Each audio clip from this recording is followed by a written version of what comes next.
Hello, Christopher. Hello, Dad. How's it going? Great. I haven't seen you for a week. That's right. So We're back. We're back with the new hit show. you were starting to rise on the charts. I think we may pass 1,000. That'd be great. Hope it Um, happens. I guess we depend really on our viewers. If they appreciate us Yeah, and they like us over repeatedly in return to get the number up, the computer will take over and push us up further. yeah, the algorithm.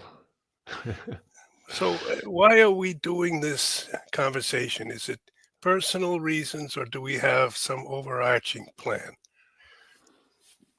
Um, well, that's a good question. I guess I would like to get some of your thoughts on what Well, the overarching plan of the last few decades has been for you. you mean I never explained that to you? Why I went to Rome, why I studied in the Vatican archives, and why I decided to write about the Vatican, and then why I started traveling to Russia. That I can explain. And then you were born in Rome. So, in some way, I felt I was casting you upon the soil of the Caesars and the popes, although you grew up mostly in America. So, you're an American. But somehow there was a division at the center of my life. In childhood, I remember the death of John F. Kennedy, and we were very sad because my father actually had met John Kennedy when my father was a journalist in 1952, and Kennedy was running for the Senate in Massachusetts. And my dad was working for the UPI, United Press International. Later, Mhm. he became a university professor at the University of Connecticut, and that's where we grew up. But when John F. Kennedy was killed, it was sort of the end of an era. We were decapitated. And in a way, I've tried to heal that wound in some part all my life. But the other wound was the division of Europe in the kind of aftermath of a terrific slaughter, which was really, I think, both the First and Second World Wars. And then this very new, very sort of commercial and happy world, which played over against the sort of sacred world of the mass. And my uncle, whose picture actually is behind me here, whose name was Robert Moynihan, my dad's brother, your grandfather's brother. You never knew him because he died in 1980, which is 45 years ago. He had a heart attack. But my father always told me, well, my father told me the day that his brother died, he went on to the largest hill at the University of Connecticut. It's called Horse Barn Hill. And he walked up to the top of the hill and he stayed for an hour thinking over his life with his brother, Robert. My dad's name was William, your grandfather. So I had these strands which took me in some way to Rome because that uncle was a Franciscan friar, and my dad had studied with the Franciscans. So I went first to Assisi, and you were baptized in Assisi after your birth. So I was trying to extend through my life and into your life the heritage of these Irish Catholics from Massachusetts, and even to extend John F. Kennedy, the Catholic president who was assassinated.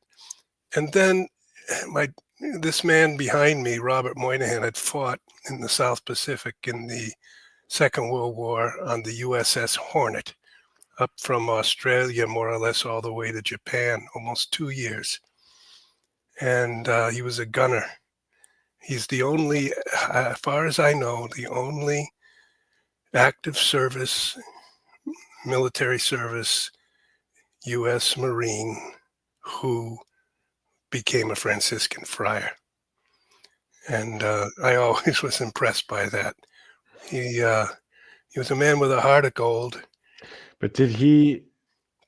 Did he change his career after a couple of decades because he became a psychologist eventually, right? Well, that was in the 60s, and he left off being a missionary in Bolivia, came back for a while in Pompton Lakes, New Jersey, and had a parish and started to study psychology. He too was caught up to a certain extent in the changes of the 1960s. And then he went in the 1970s to Innsbruck, Austria. Semper Fi. Yeah, someone just Semper Fi. Do you know what Semper Fi means, Chris? Do you see that in the chat? I do. We have a Marine who's chatting with us. We appreciate you very much, Chesty Marine. But what does Semper mean? It means always faithful. Okay, Semper is always, but what is Phi? This is is this a test? This is a Latin test. Fidelis. I'm a national Latin exam winner. So there's no need to test me. Okay, but I'm trying to send this on to our readers. I mean, Okay. excuse me, to our viewers. And I must say, Yeah. when I am really a print guy who is now entering, kicking and screaming in a way, into this modern world of internet, podcasting, television, and so Phi is short for Fidelis. Semper Fi means always faithful. That's the motto of the U.S. Marines. It's the It means even if seems like, they're is it genitive case? no, I think it's a nominative. Nominative case? Yeah, Yeah, okay. faithful. But is it plural? No, faithful. The one by one we are faithful to one another. Always faithful. What would fideles would be plural? Yeah, adeste fideles is come all ye Yeah. faithful. Sure. Okay. All right. Fidelis is one faithful person. Fideles are the faithful people. Yeah. It's been more than 20 years since I Oh, you're going to have to brush up again. All right, so we'll make Yeah. that part of this program. I know I'm teaching German 101 right now. So Sehr gut. yeah, nicht so gut. But and Oh, we have a person from Italy too. So who is that? so Michael the Laurenti. Good Mm. evening from Catania, Italy. And I have to tell you, Christopher, you were once in Catania, but you were in utero. Oh, okay. We took a So trip. We took a trip when you were 5 months in utero and around Sicily in order to imbibe the sweet air and oh, nice. the oranges and vitamin C of the Italian South, the beautiful island of Sicily. And we passed through Catania, went up on Mount Etna, and took a Mm. little hike among those black stones, which are so rugged on that mountain, which is a volcano and could come down in some other millennium and harm Catania. Beautiful city, large city on the eastern coast of Sicily. And actually, Chris, your mother fell down. Yeah, I remember the story. Yeah, we were terrified that you might end up with a bump on your head. Maybe a bit more than a bump. So you came into the Oh, world. was it dangerous to travel there back then? No. That was 1989 you were born, so you're 35 now. Because at one point there was a lot of, mafia activity and stuff like that.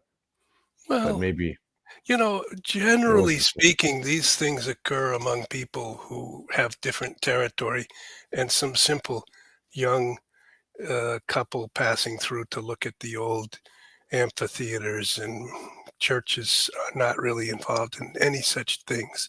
Most of the time in life, it's sort of rival gangs that are concerned about each other, and they don't usually affect the ordinary person. And when that becomes a totalitarian government that regards every single citizen as someone to control, that's when you have a universal slavery.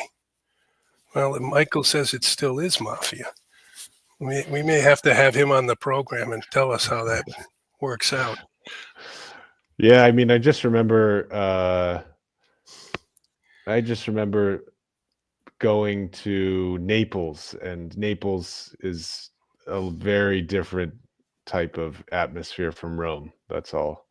But even Rome has its own kind of small mafia groups as well. And I don't The know. Have you banda, ever? yeah, the Huh? Banda della Magliana, the band of the Magliana Street. And Yes, and yeah. Did you ever come across any of those type of people in all of the years in Rome?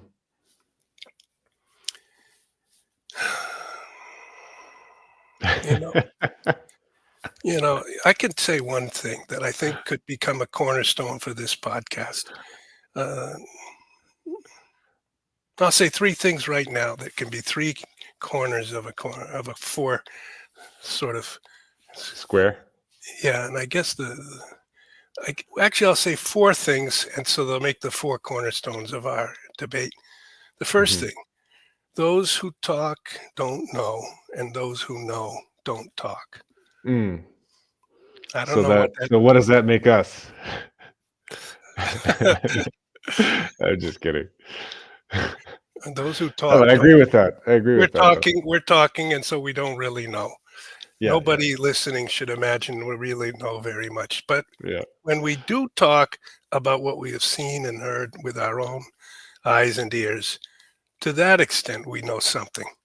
yeah, But on the level of the Kremlin, we've stood in the Kremlin, we've stood in the Vatican, we've stood at the Phanar, where the ecumenical patriarch has stood. We've been in the U.S. Capitol, and we've stood in Washington. But it doesn't mean that we understand all the politics of Washington or Moscow or of the Vatican. oh, yeah, Um, the second absolutely. thing I want to say is what Cardinal um, hmm, his name is slipping my mind suddenly. There was a cardinal who said to me, Bob, always remember that you could allow for diversity in things that are not essential, for unity in things that are essential, and for charity in all things. That's a great phrase. Maybe you could find that phrase and put it on the screen, Chris. It's in dubiis libertas, in doubtful things, freedom. This is Latin again. Mm. In and in In necessaris unitas, in the dubis in libertas. necessary things, that's the necessary ideas of the faith, the divinity of Christ, etc. Unity. We can't Mm, allow disunity on these necessary things. And mm, then in dubiis libertas, mhm. in omnibus caritas. Yeah, there it is. Okay, why don't And you just read that very quickly? So this is a cornerstone of our thinking and of the thinking of this podcast as we kind of start to look for how to keep unity in our church, how to get unity between our church and the Orthodox, how to get some type of peace between America and Russia, and some yeah, type. Why don't you read? I can't even read because my it eyes are says so nearsighted. in necessaris unitas, in dubis libertas, in omnibus caritas. So unity in necessaries, liberty in doubts, and charity in all. Okay, And seems to be have often misattributed to Augustine of Hippo. Seems to have been first used in 1617 by the Archbishop of Split, Croatia, Marco Antonio de Dominis, in his Antipapal De Republica Ecclesiastica. Well, I don't know this particular uh, era of history and what was going on at that time, but I guess he was writing something against the Pope and saying that he expressed that he, was with the Pope in necessary things, but against him in certain things that he doubted. So he's free to disagree. well, I not mean, just that he doubted that. Essentially, not from the deposit of the faith, but still open to be discussed. Okay? Mm-hmm. Here we read that last part and then we'll move on. The theological usage. The maxim has entered official Catholic teaching when Pope John the 23rd's encyclical Ad Petri Cathedram of June 29th, 1959, used it favorably in the section saying that sometimes religious controversies can actually help attain church unity. He says that the common saying expressed in various ways and attributed to various authors must be recalled with approval. In essentials, unity; in doubtful matters, liberty; in all things, charity. There you go. That's the motto that I've tried to make part of my life and work. I'm trying to hand it on to you, and I'm proposing it to our viewers. That's a pathway that can allow us to remain faithful in necessary things, to remain sort of liberal, you might say, or open-hearted with regard to things that are doubtful or, let's say, not essential, not yet essential. And of course, there'll be a big debate about what those things are. But then, even as we go through that debate, we have in omnibus caritas. Caritas is love, is charity, because only when you speak in love and in charity are you acting in the spirit of God. And we attempt, now this is going to get us into our discussion, which you prepared, but I still had another. If my first pillar is those who talk don't know, those who know don't talk, it's a kind of modesty, as everyone sort of braggadociously, the whole internet now. In fact, I can't even get through an evening without seeing 16 podcasts where this person claims one thing and another claims another thing. And Yeah, the head is it's just talking heads. Talking heads. Yeah, so we're among the talking heads, but we're trying to distinguish ourselves a little bit to say we've got a very special path we're trying to follow according to these principles, which is different from most of the talking heads. But we still think we're going to get somewhere rather soon, because we're going to get to the Kremlin, we're going to get to the Vatican. And so this third remark is a cornerstone in my life, and I'll propose it to you, Chris, and to others listening. And I got to know Archbishop Paul Casimir Marcinkus, and he died in 2007, if not 2006. And he was from Cicero, Illinois, American. He was about 6'7" or 6'6", 6'7", if not 6'8". One of the biggest men in the Vatican, you can imagine. You can imagine he walked around with his robes on, and he became famous. He came over here to Rome and was a minor official and traveled with Pope Paul VI to the Philippines in 1970. And by chance, someone came up with a knife.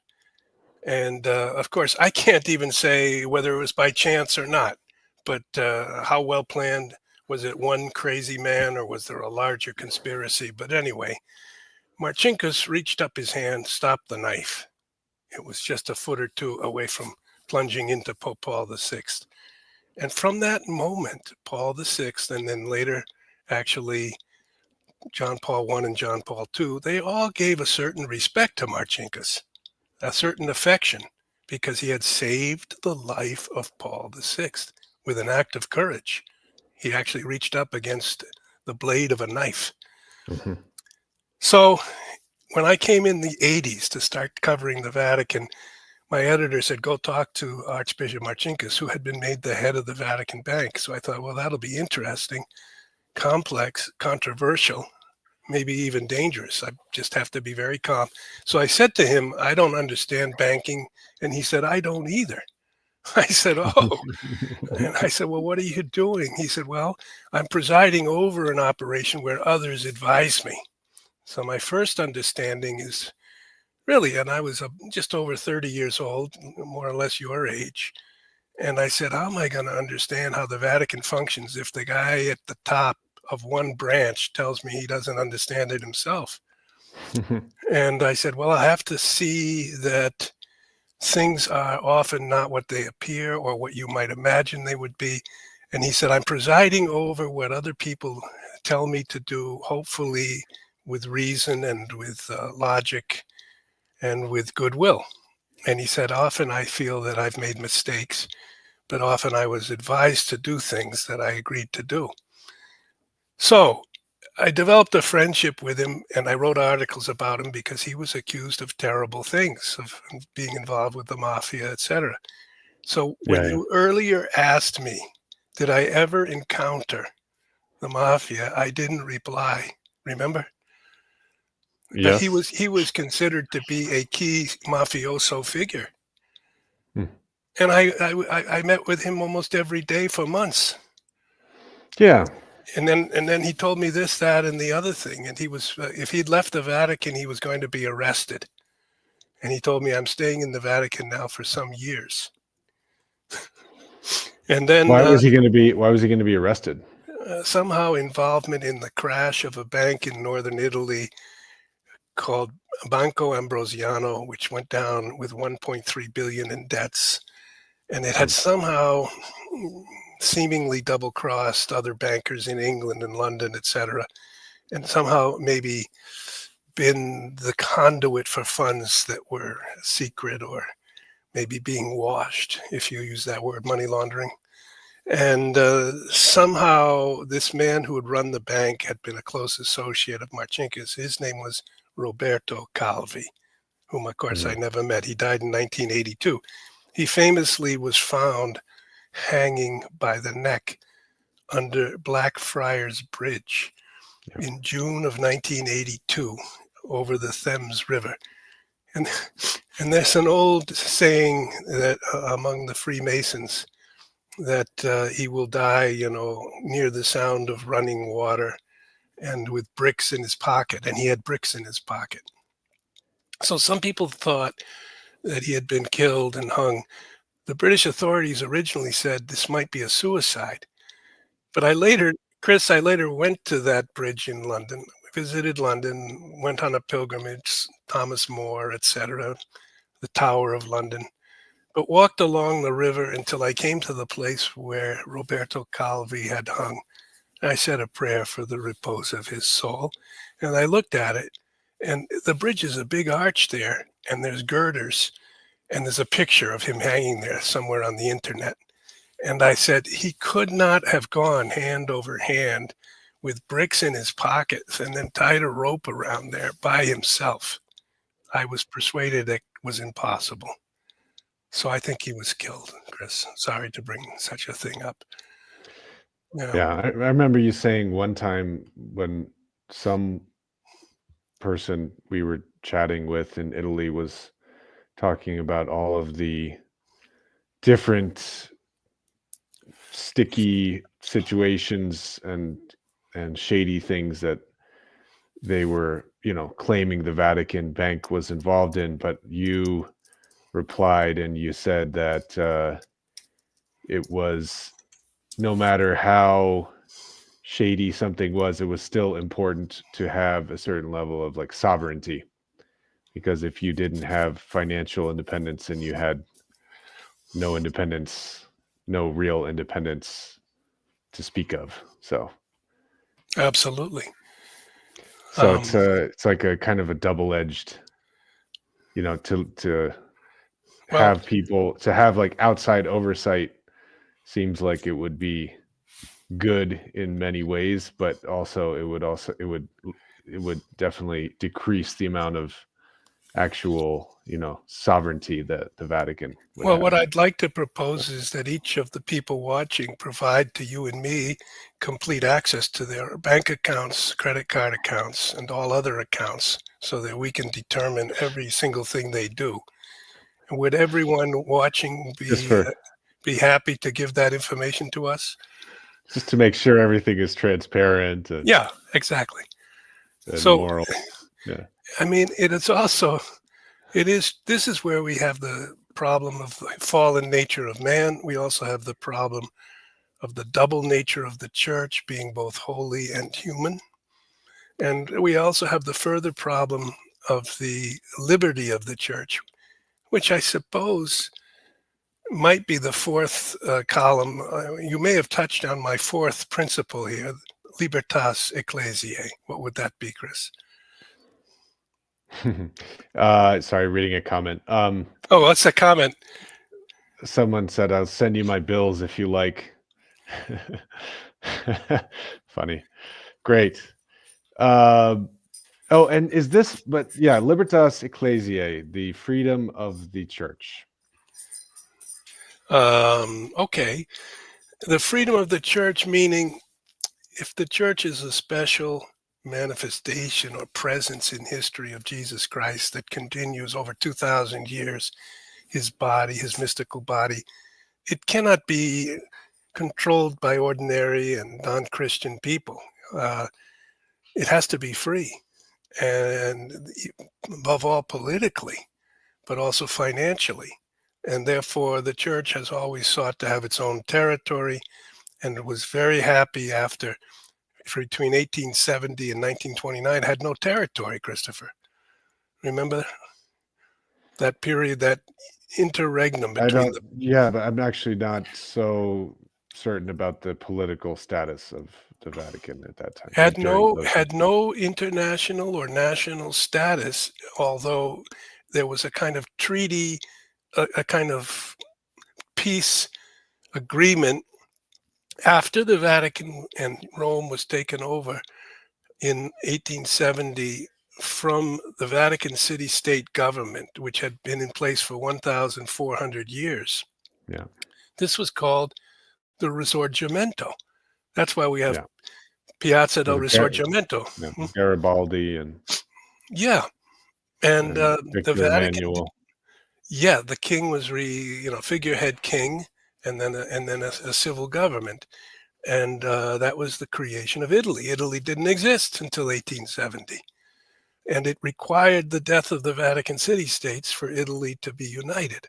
But it didn't give the Vatican any separate authority. So for 1870 to 1900, 30 years, and then 1900 to 1929, 29 years, that's 59 years, the Vatican had no legal status as a state or a city. And then there was a man whose name was So, Benito. but okay, so during that time, was the Vatican, like, what were people going in and out of the Vatican? Was it just doing its same, worldwide activities that it always does, Yes. but just not able to, like, did they still have a bank? Did they still have all No, of the things? no bank. Okay. The So, bank, there were church institutions all over Italy and all over the world. It was sort of almost a decapitation of the Vatican, but people still hesitated, except, in the communist countries, they tried to eliminate all church institutions. But, these things are very delicate, and I want to work this all around eventually back to our travels to the Soviet Union and to the Kremlin.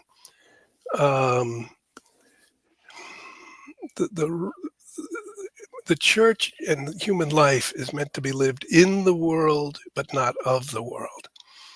And therefore, the church is a kind of sui generis. But what does sui generis mean? of its own kind. Of its own kind, which would mean literally, what does that really mean? One of a kind, like unique. Unique. So the church is unique. It's of its own kind. It's one of a kind. It's a sui generis. It's not similar or the same as any other kind.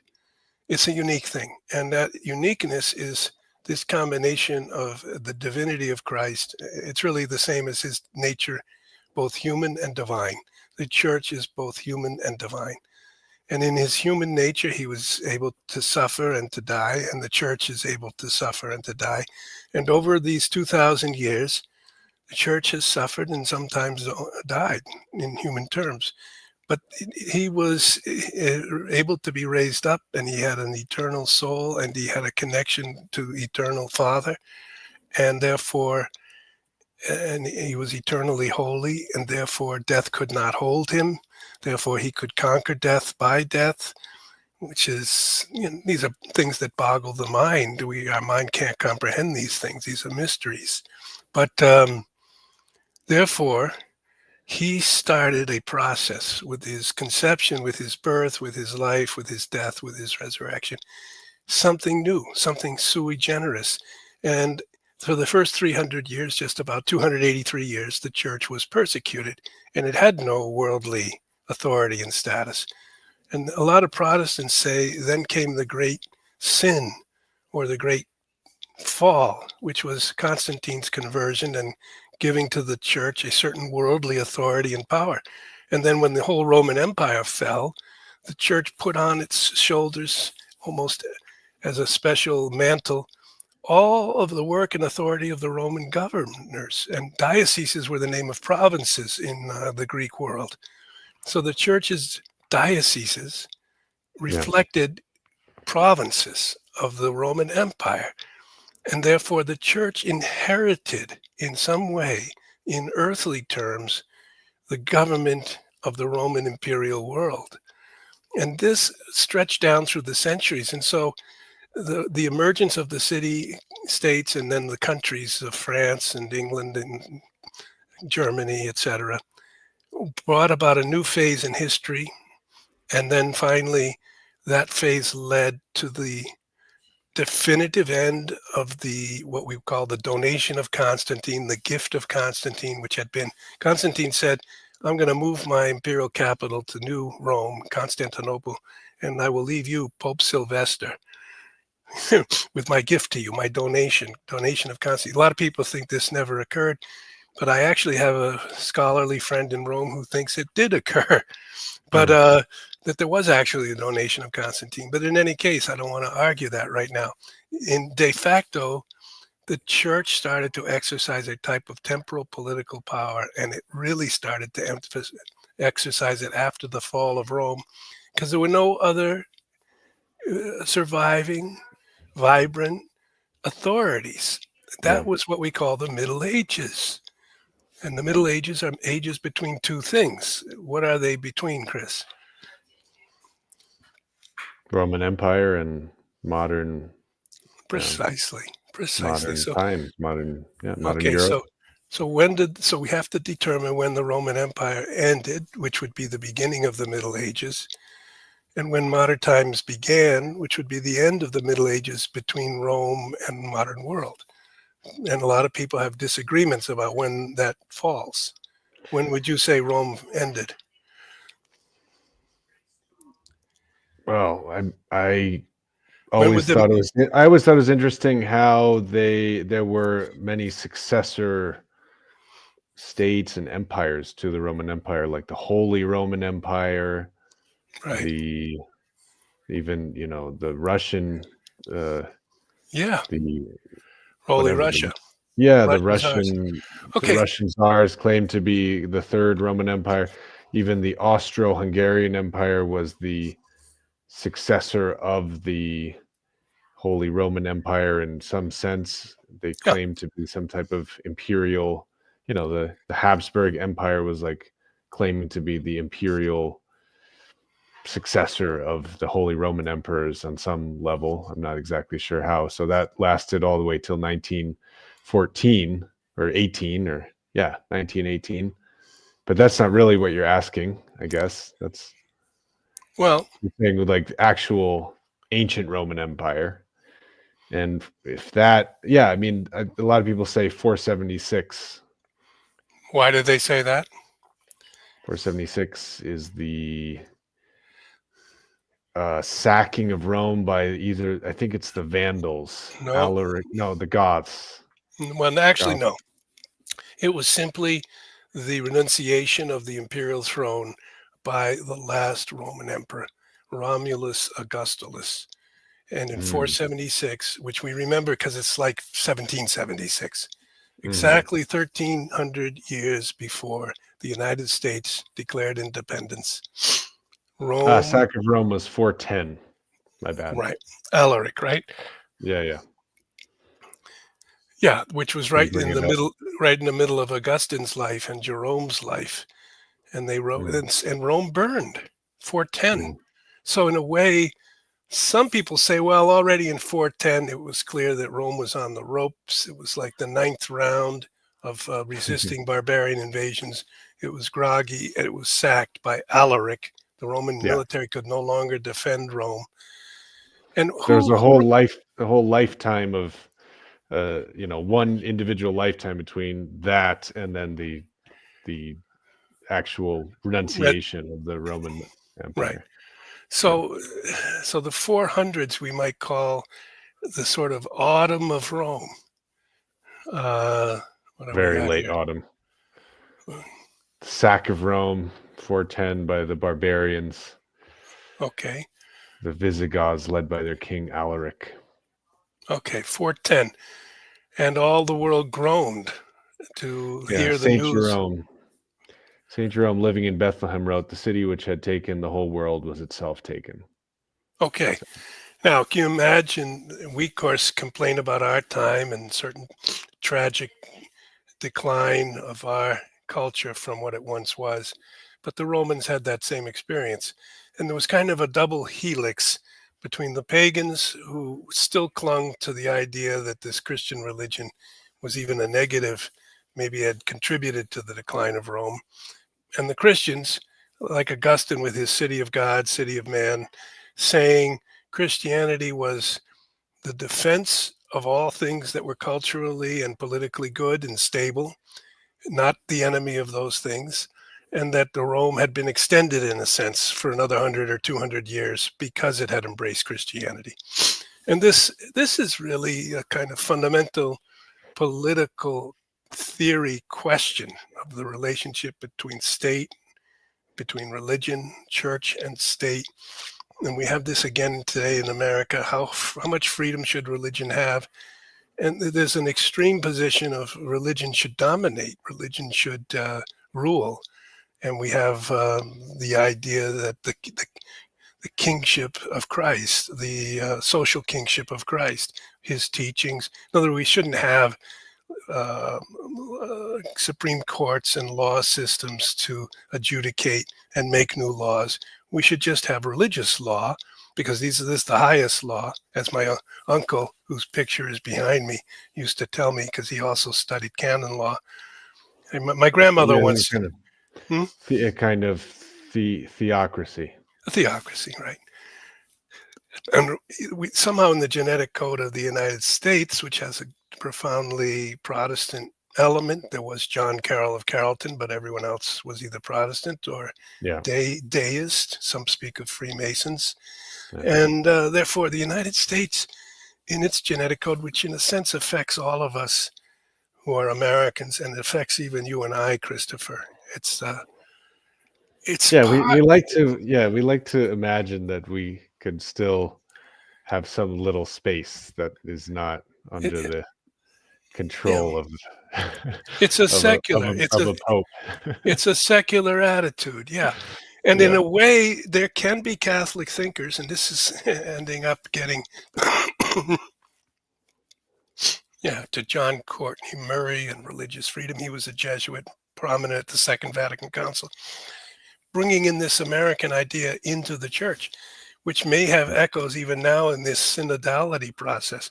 Maybe the Americans have been desiring since, the 1800s to somehow influence Rome to also abdicate, you might say, follow Romulus Augustulus in the religious sphere, Mm, step aside by no longer being autonomous, omnipotent yeah. uh, monarchy and become a democracy.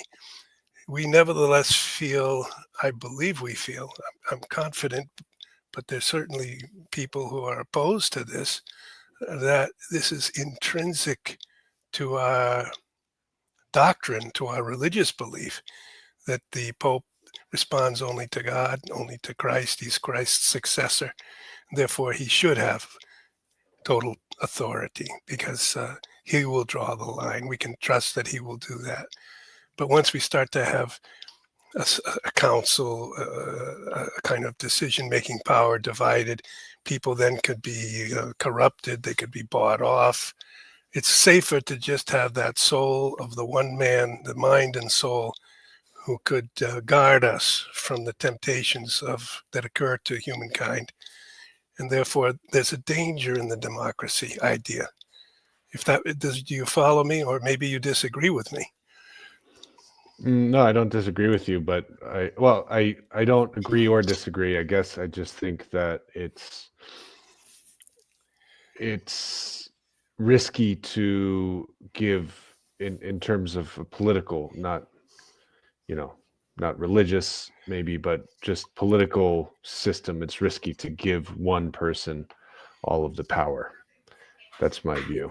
But I think, yeah, I if I look at as an American, I think that America has many advantages that other countries do not have, and having lived in many other countries, I think that there is a certain freedom that is just on the level of, even not necessarily in material life, but just on the level of your own mental life, the way that you can approach life, that you do not necessarily, that people from other cultures do not necessarily have. And can't imagine I can't imagine being any other way. I can't imagine like being from a very hierarchical culture where you're not taught that most people can share their opinion in a certain democratic style, if Yeah, that I makes mean, sense. So like yeah, there's certain cultures, like in a if like Confucian culture, like you don't question your elders at all, and you just do exactly what your elders tell you to do. And well, I mean, in a I do very think, superficial sense, like I lived in South Korea, and that is still has a lot of elements of Confucian culture. So I was living there and seeing how like just people in their family life, in their social life, in their business world, they would always have to have absolute respect for their and almost like serve everybody who was above them. And I don't know if I think that I just can't imagine living like with that mindset. okay, so you're a good American boy. Okay, But we could, I do think that I do think America has a lot messier politics than many places, but they're also very and America is able to resolve things because things get out in the open, and maybe well, other that, places that's things are our, just bottled up for I many know. decades and centuries. Well, I mean, I guess I would say that's our hope, but our un, but there's a Great comment. danger. God bless Chris. Okay, great. That's a great comment. But let's just read. This was so poetic, John. I think you've got a poetic nature or soul. This is beautiful. I can't really get to the bottom of it, and partly, I guess, Chris and I are sort of saying this conversation, this new academy, sort of like Plato's academy, where we discuss and we try to move I do, toward the truth, is I do partly, think it's not the before we go, goal, but the yeah, process, I guess, that is, yeah.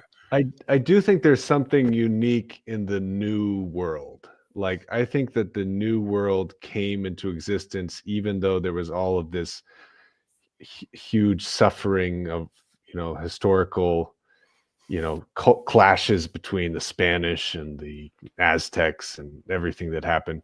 But I think that it did occur for a reason, so that something Okay. new could begin to, and then again, like go back and influence the old world too. I don't think the old world was Well, perfect.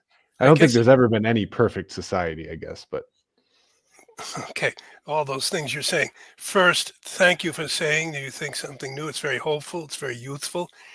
The other attitude is that all things under the sun have already been seen. Nihil novum sut sole. Nothing new under the sun.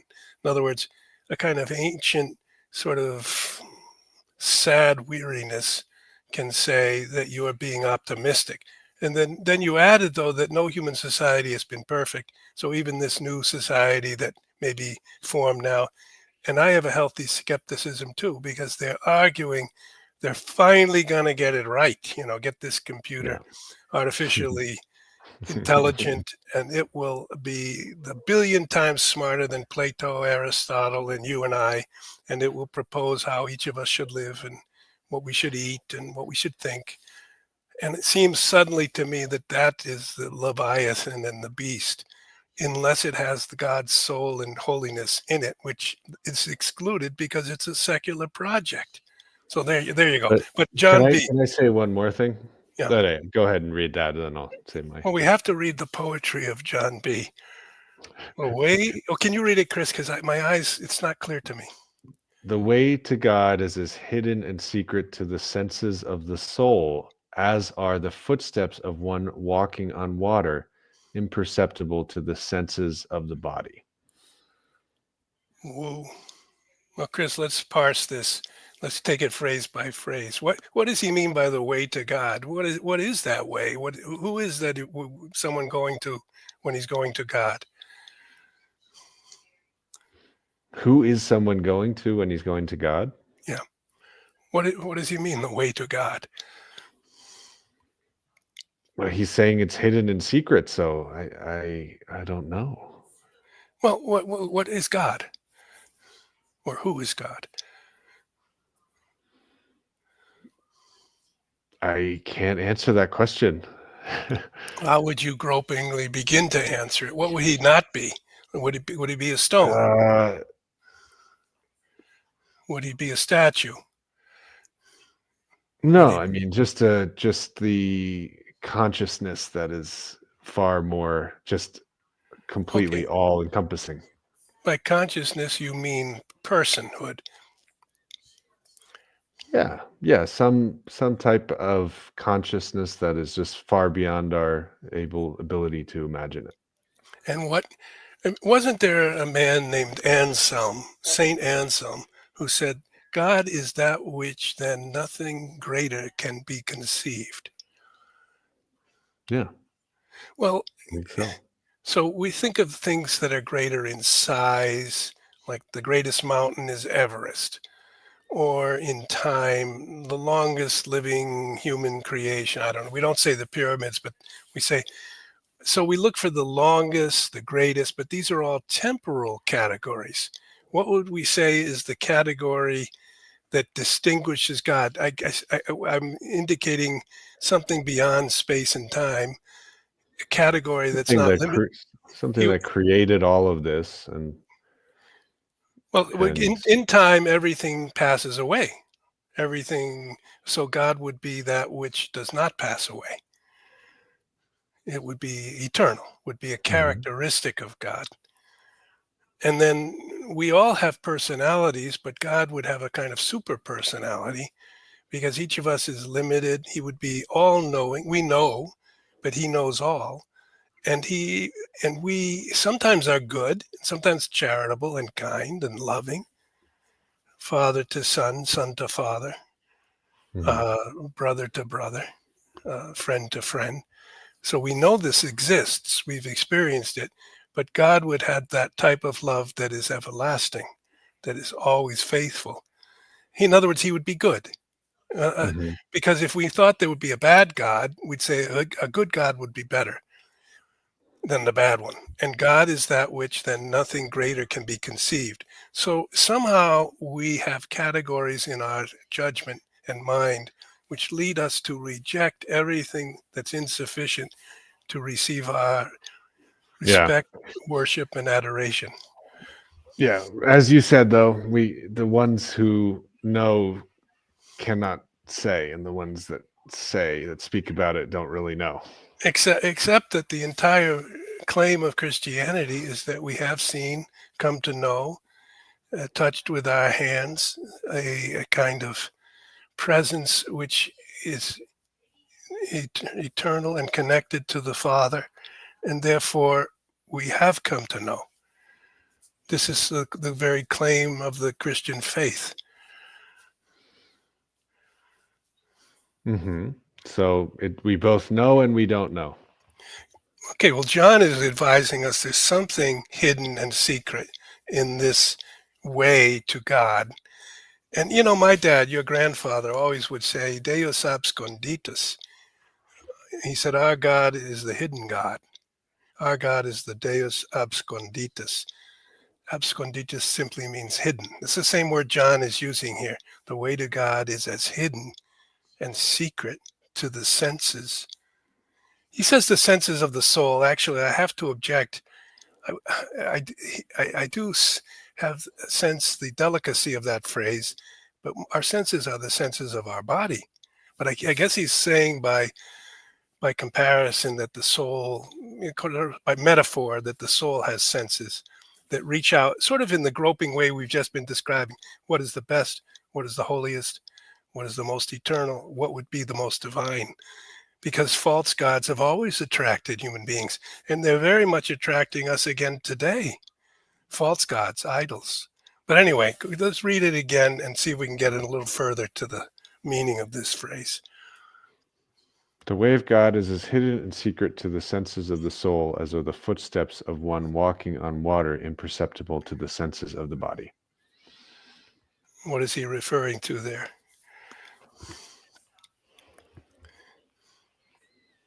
Well, what's the actual event about walking on water? You mean Jesus walking on water? Yes, and then Jesus asked Peter to get out of the boat and walk toward him. Peter said, no, I can't. And Peter says, come. And Peter comes out, walks, and sinks. And Jesus reaches out his hand and then lifts him up. So you cannot walk on water without faith. But so faith is in some way connected with reality and yet transcends reality. Faith is something that is not seen, St. Paul tells us. Evidence of things not seen, belief in things not seen. And people mock it. If we have an entirely scientific worldview, we say that doesn't exist. People are making it up. They're believing in fairy tales. But so a miracle is the testimony of something that transcends the physical. And walking on water is something that transcends the physical, because each of us will sink if we start to try to walk on water. Walking as the footsteps of one walking on water, imperceptible to the senses of the body. So I don't know if he's suggesting there. I would say that the eyes and the ears of the apostles would have seen the walking on the water.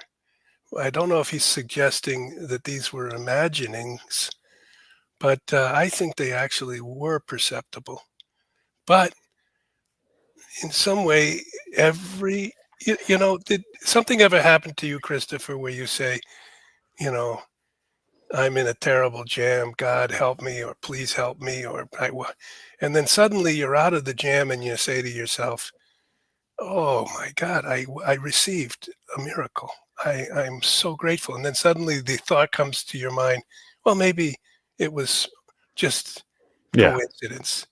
Yeah. How quickly you step back from the idea of truly having seen. It just gets difficult to live your whole life like that, because the reality, but the everyday life can be so everyday life can be so almost comforting, like you're almost just like asleep, but you enjoy this kind of everyday basic life, eat your breakfast, go to work, and you like to not push yourself out of that comfort zone to believe that there's something miraculous. But even everyday life is miraculous in a certain sense too. So maybe we already are just walking on water just by existing. I mean, the great saints speak of that. They say we do not realize how every instant of our lives we're being upheld, Yeah. and that the world itself is being upheld by the awesome power of the infinite God. Anyway, we have the secular proposal very much presented to us now with its emphasis on the computers. Now, you and I had prepared a few slides, and as usual, we're getting behind in our schedule. What are you Yeah. proposing to us here? Who is this character? Who do you think it is? I think it's Fyodor. Yeah, Fyodor Dostoevsky, famous Russian novelist, pretty well known to, I mean, if you don't know who he is, it would be surprising. Almost everybody has heard of him. But he is famous for several of his great novels, and he's also famous for never quite being pinned down in his own philosophical beliefs. So he was an Orthodox Christian, but he in his books he gave very credible arguments for different types of philosophies through the perspectives and through the voices of different characters. So he wrote these, polyphonic philosophical novels with different characters debating each other about deep questions of God and the right Well, way to live life. And but it, so yeah. but No, but his main thrust is always about suffering. So that's what the second quote is about. okay, well, that's about three or four thoughts come immediately to mind. Well, first, he was, what, 1840 to 1900? What are his, can you get his exact dates? So 1821 to 1888, if I'm not So mistaken. he's before the First World War. He's before the Russian Revolution. He's before the coming of communism.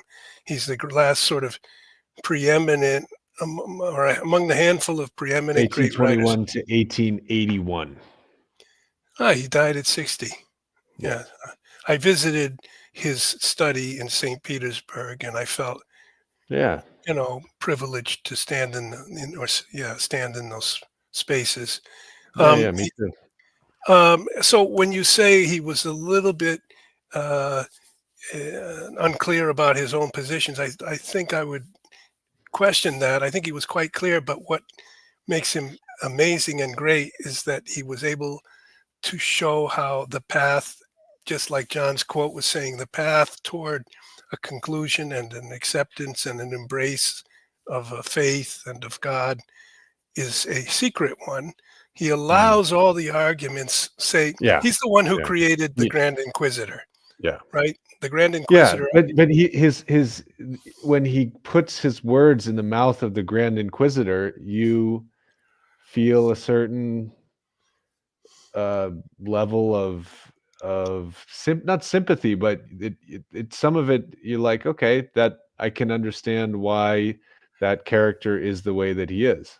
And what does he do? What What does the does, Grand Inquisitor do? yeah. Or as he talks, who is Um, he talking to? he's talking to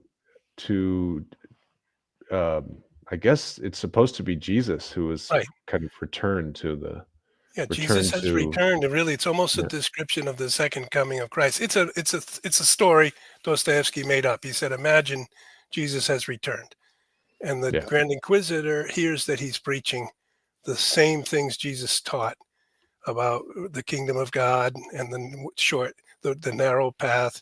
And he says the Grand Inquisitor orders him to be arrested and brought to him, yeah, and then he tells him, "You've got to be eliminated because people are not strong enough to bear the teaching you are proposing to them.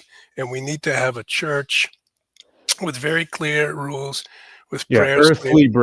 Earthly bread was the main thing that the Grand Inquisitor kept saying. You wanted to give them heavenly bread or spiritual bread, heavenly bread, but we want to give them earthly bread.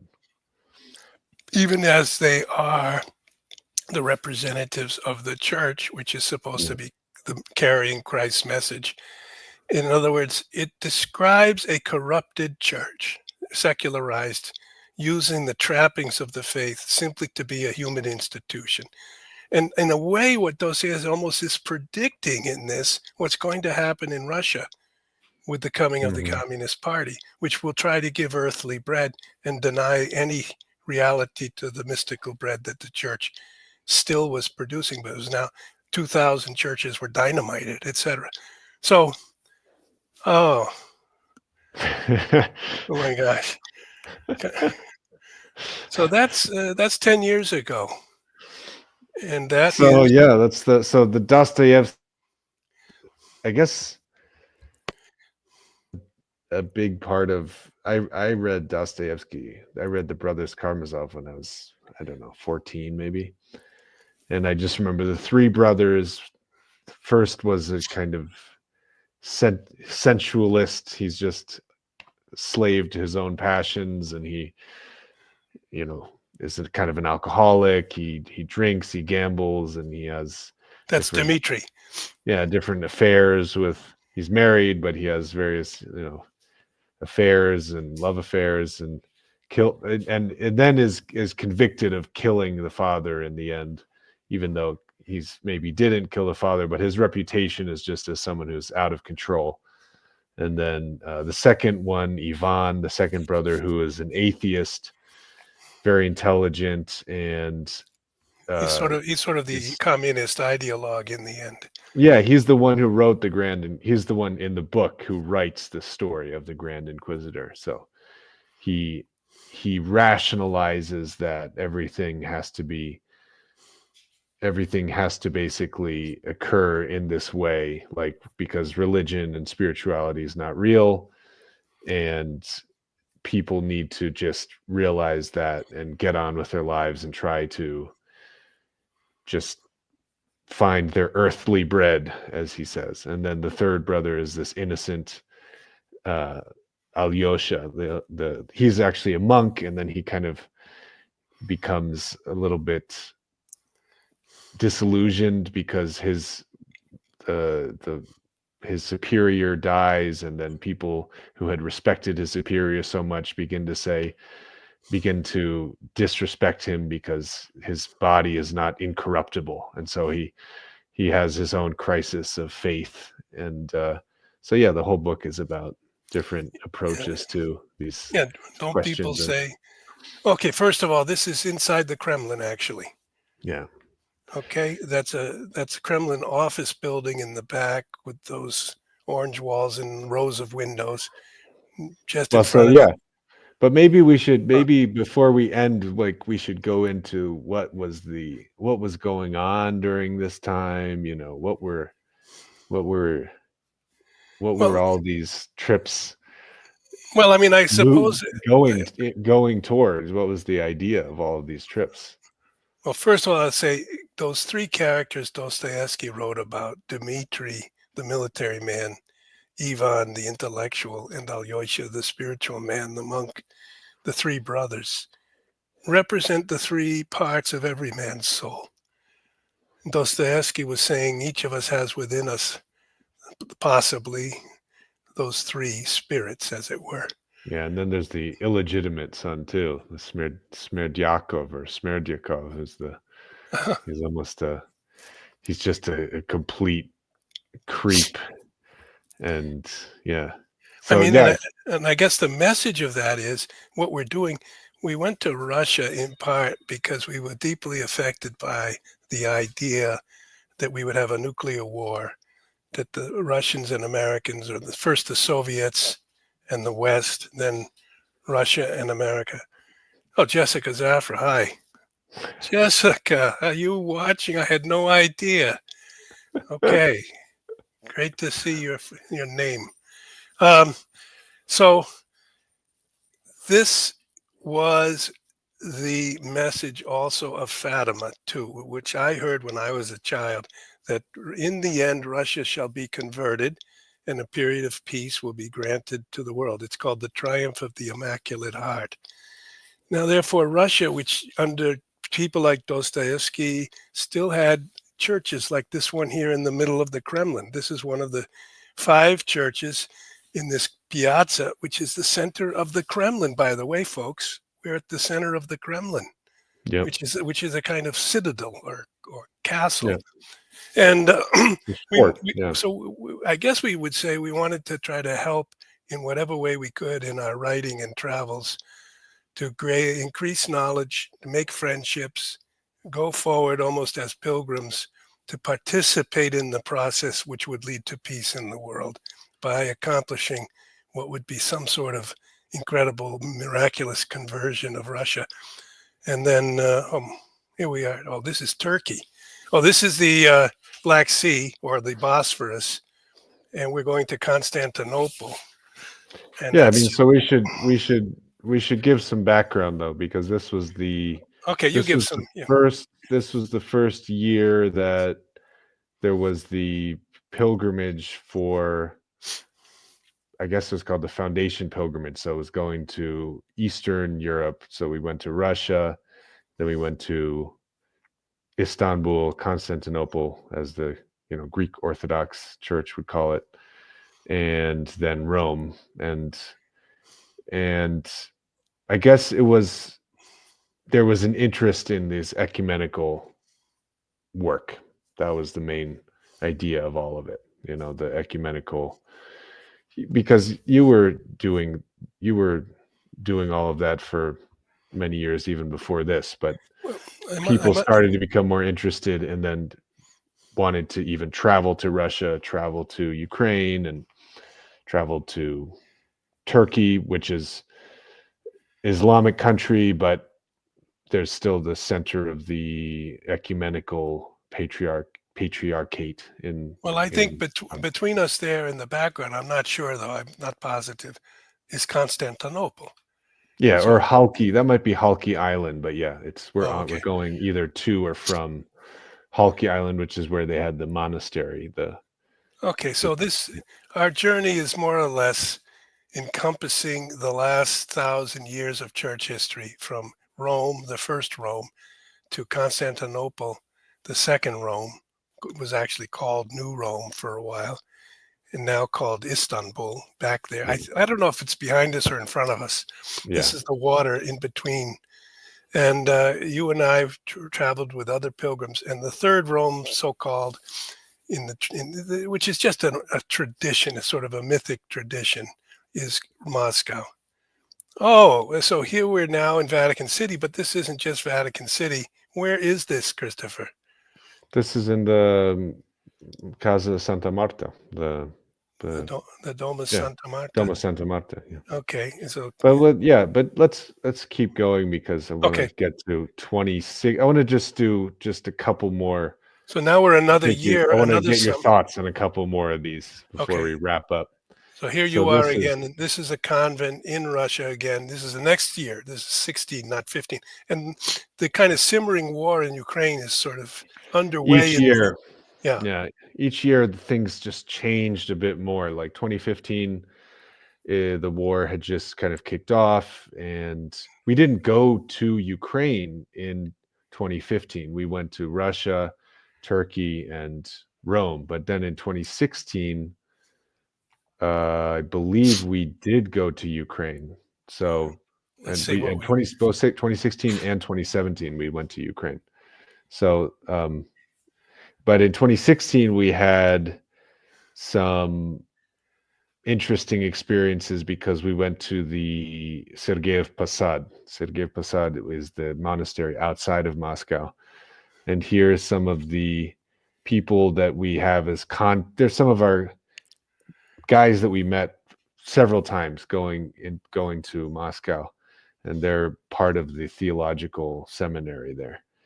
And we also have Daniel Sheehan there, who is a very interesting figure these days, and maybe we should bring him on. I'd like to bring him on the podcast, or bring him on the live stream one of these days. But he was with us for about 14 days, and now he is very involved in, I guess, something about UFO disclosure. So, but I remember he and you and who was the other guy? Michael Romanov.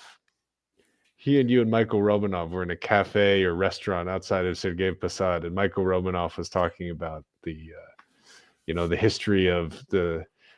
history of communism and how it was like a kind of this conspiracy theory origins of, like we were talking last time, like Lenin and how he was supported by Western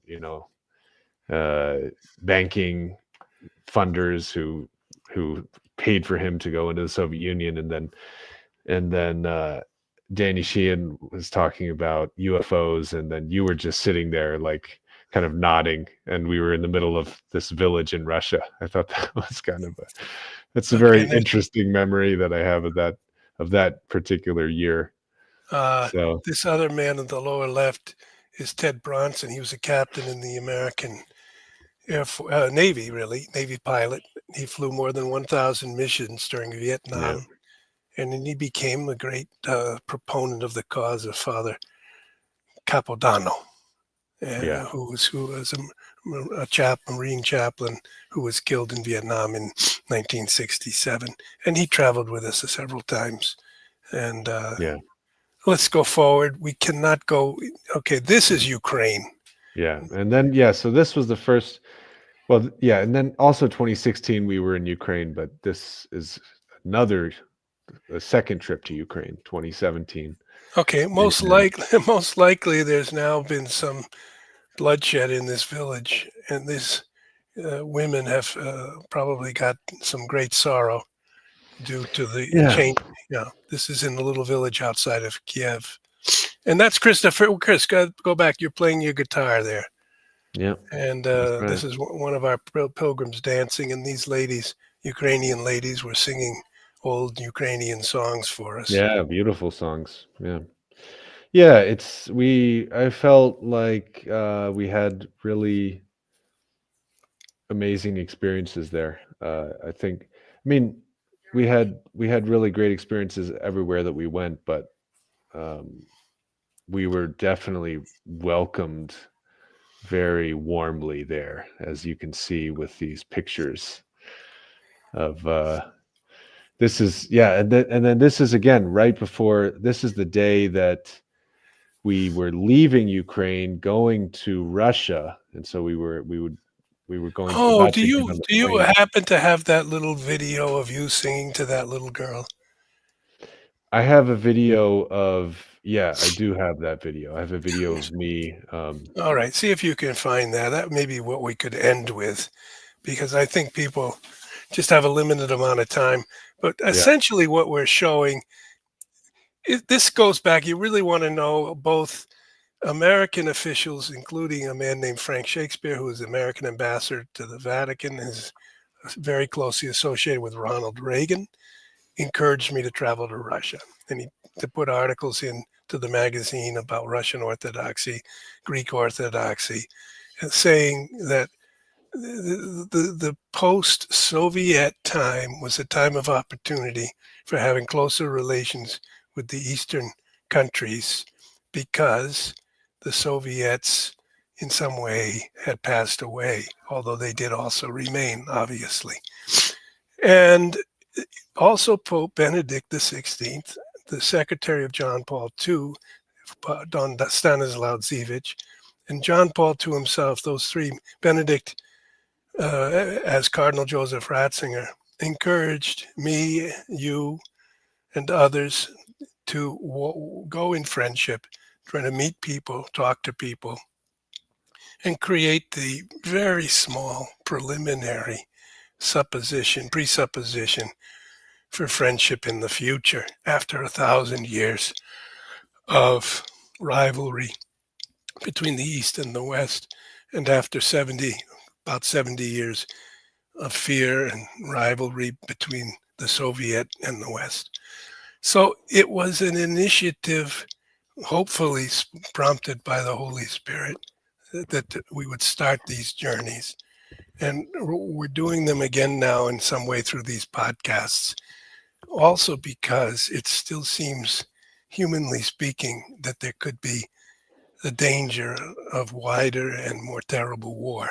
So we're really hoping that we are peacemakers and we have all sorts of other things to talk about. This is just an introduction. These are meetings at tables, and this one is just again outside of Kiev. And let's go forward. Let's go forward, and then can you still look at that video if you can find You it, want to Chris? see the video? Yeah, I would I can love share to. the video. Yeah, let me Um, share it with you. that occurs in this same room, and the man that we're with is Sergey, who is a okay. Christopher's who's got a sister. There's Christopher, and this little girl here at the lower left of the screen has having. Okay, well, look, you have to put the sound on, Chris. I don't know how to share this. I can hear the sound. I don't know if they can. I don't know if you can hear it. You can't hear it unless you don't go through your headphones, maybe, Okay. or not. You're going to share your screen. We can hear only what the screen tells you, maybe. And that's me in the back sitting there. And this little girl is listening to Christopher. And she is a child, a very special child. Well, you can just play it without sound, I suppose.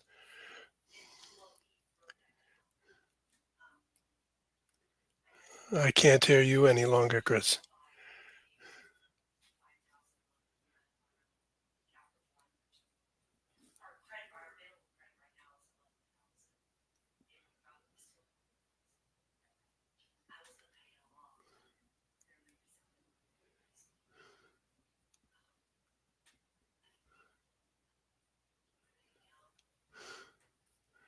All right. Okay, we'll try to get that another. Can you hear me, Chris? I can't hear you. Yes. I Hi, don't know. Chris. This All is right. Well, weird. anyway, that girl was so excited. You sang a little ditty to her in Russian language or Ukrainian, and Yeah. um, anyway, Yeah. Though I just did the head, shoulders, knees, and toes, but she loved it, and it was just a great. It was a great day, and that area of Ukraine, that area of Kiev, I think was even. They may have. I don't think they actually when the Russian army was coming in from the northern border of Ukraine, they were getting a bit close to that area because that's a little bit to the east of Kiev, like near Borispol Airport, a bit further out from Borispol Airport. And I just remember thinking it was so insane, so sad, and uh, yeah, yeah. just such a tragedy that such a beautiful and peaceful existence that we just got a little taste of could be uh, just ruined and destroyed by. It just seems a bit. It seems like insanity. So I guess that's Well, um, one yeah, thought that we've repeatedly had is that ordinary people can meet and talk and have a meal together, walk in the streets together, pray yeah, together, but there are some groups in leadership that yeah, organize nations and armies for purposes that have to be kind of explained to the people why they have to go to war, and somehow there needs to be some way to find a way to talk prior to having the war because the bloodshed is so horrific now, and the poisoning of the soil, the poisoning of the air, etc. yeah, yeah. It's just the amount of death that there should not. It just seems so unnecessary, and so it just kind of hits home even more. Like if you saw how it was before and how it is now, it just drives it home even more how it should have been avoided. Like all of this shouldn't really have happened. I don't really, I can't say how it would have been done, but I also like strongly feel that. So All right. anyway, Do we have yeah, any we other? got some. We got a few questions, a few comments, so let's look through it. Chris Lopez. Go ahead. Hi, Robert. Hi, Question. Robert. Question. Did you travel to the Soviet Union in the 80s? If so, were there regulations for Americans? I didn't. I did. He's asking Soviet Union. Not exactly. No, but behind the Iron Curtain, yes. So I didn't go to the area that's in Russia or was part of the Soviet Union, but I did go to Czech Republic and to Hungary, both of which were behind the so-called Iron Curtain. The regulations were very tight control as we passed over the border. I had some journalist notebooks with me. They even picked them up out of my briefcase, kind of flipped through them. And and then certain precise locations where you could stay, and a very clear presence of police authority almost everywhere, meeting certain groups of Christians who said, look, Christianity is oppressed here. It's observed. I went to a baptism in Prague. They said, we know that by baptizing our child, we will be noted, we will be listed in dossiers that we are taking our religion seriously. We're baptizing our child. Therefore, no promotion, possibly some point a dismissal from our job. But we take our faith seriously enough that we want to go through with the baptism. Very clear memory that I have. So, Laura Negro, I don't, Sorry. ignorant of banking, but I have carefully watched Godfather 3. Sorry, that's a great source. Many times, and do get the plot. What, if anything, from that fiction film might help us understand this real life Vatican banking intrigue? You know, we started with this story and I never finished it, Chris, as so many things. The end of the story with Archbishop Marcinkus. One day in Rome, he said, we've got things organized now. I can leave Rome. I won't be arrested. I'll travel to the United States. I'll go into retirement. This was the early 1990s. And I'll live in Sun City, Arizona. So he said, so I don't know. Not bad. I won't be, yeah, in a retirement community. Mm-hmm. And he said, someday, why don't you organize it that you can come to see me? And some years in the future, toward the end, he said, and then I will tell you things that will curl your hair. You don't really need that. I can tell you the fact that my hair is curly led me to conclude that he was going to tell me some terrifying things. And Yeah. I think if you look at the film if you look at Godfather 3, you see terrifying things. You see people who make one slight deviation are executed. People who do not submit are, you know, their knees are broken. Mm. People, husband and wives are broken apart because the husband is told to do something, etc., etc. But not only that, nations are set in motion to go to war with one another, and pressures are brought to bear on the moral authority, which is, in this case, the Vatican, the head of the Catholic Church, to go along with something, to bless something, to support something. And this will have an effect over years and decades.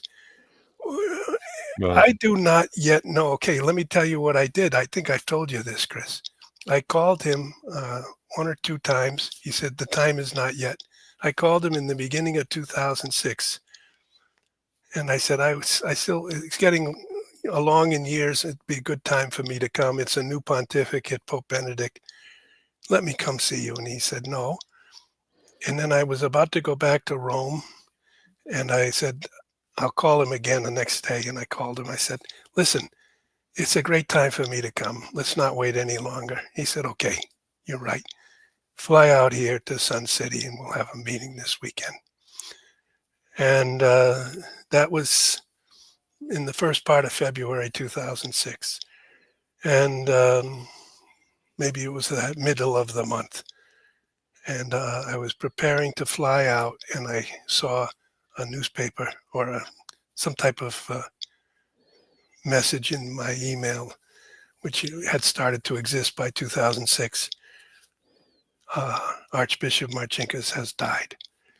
It was the 20th of February 2006 that he died. So I went and sat down and said a prayer for the Archbishop, who may or may not have been involved in nefarious activities, and just remembered this one statement: I will tell you things that will curl your hair. And I said, I do not know exactly what he meant, but I know they were frightening things. And therefore, I can sort of confirm from that distance that there must have been blackmail, there must have been assassination, there must have been threats, and these must have affected the Vatican as well. How does that sound to you? Sounds interesting. I also, there's some people like our friend in Lebanon, Habib Malik, who think that the Vatican Bank is one of the best or one of the most well-placed entities to like rebuild, for example, places in the Middle East like Lebanon or Iraq. Syria. Yeah. Yeah, because it's not tied to any, but it would have to be. I feel like it's just with everything that is happening, the way things are going right now, and Trump now saying like, let's have the U.S. rebuild Gaza Strip. That type of role for the Vatican Bank won't happen probably, but some people do envision it playing that role in the future. But Okay. anyway, so this is a great clarification. I appreciate it. Very, very much needed. Well, I mean, Ostrogoths were Aryan Christians, not barbarians, and I agree. We should not just paint all of these tribes with the barbarian brush. well, I don't know if it being Aryan means they weren't barbarian. In fact, the last 5 letters of barbarian is Aryan.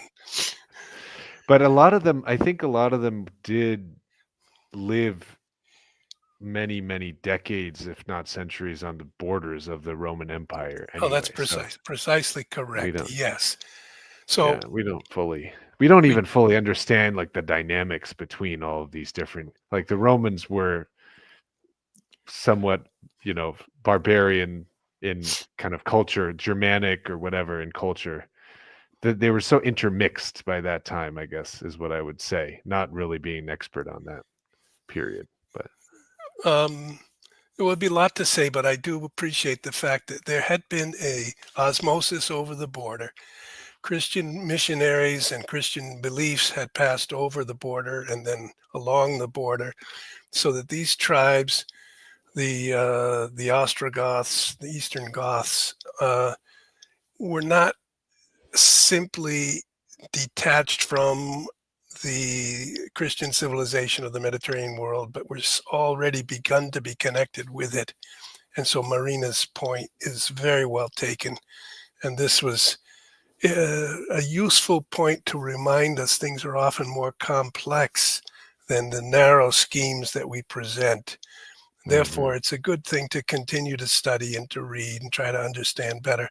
And often this can explain things, to study and understand and look at reasons, even in your personal life, in family life, why certain things happen, why parents did certain things or grandparents, and why nations choose different things and groups within nations. And therefore, in charity in all things and the continual desire to understand the reasons of others, maybe we'll have a different view of the barbarian invasions. Okay, Peter. I'm looking forward to the triumph of the Immaculate Heart, Peter. Let's go through a few of these. Thanks for sharing all these Oh, pictures. Bimla. Bimla has traveled with us, Christopher, Mm. in Lebanon.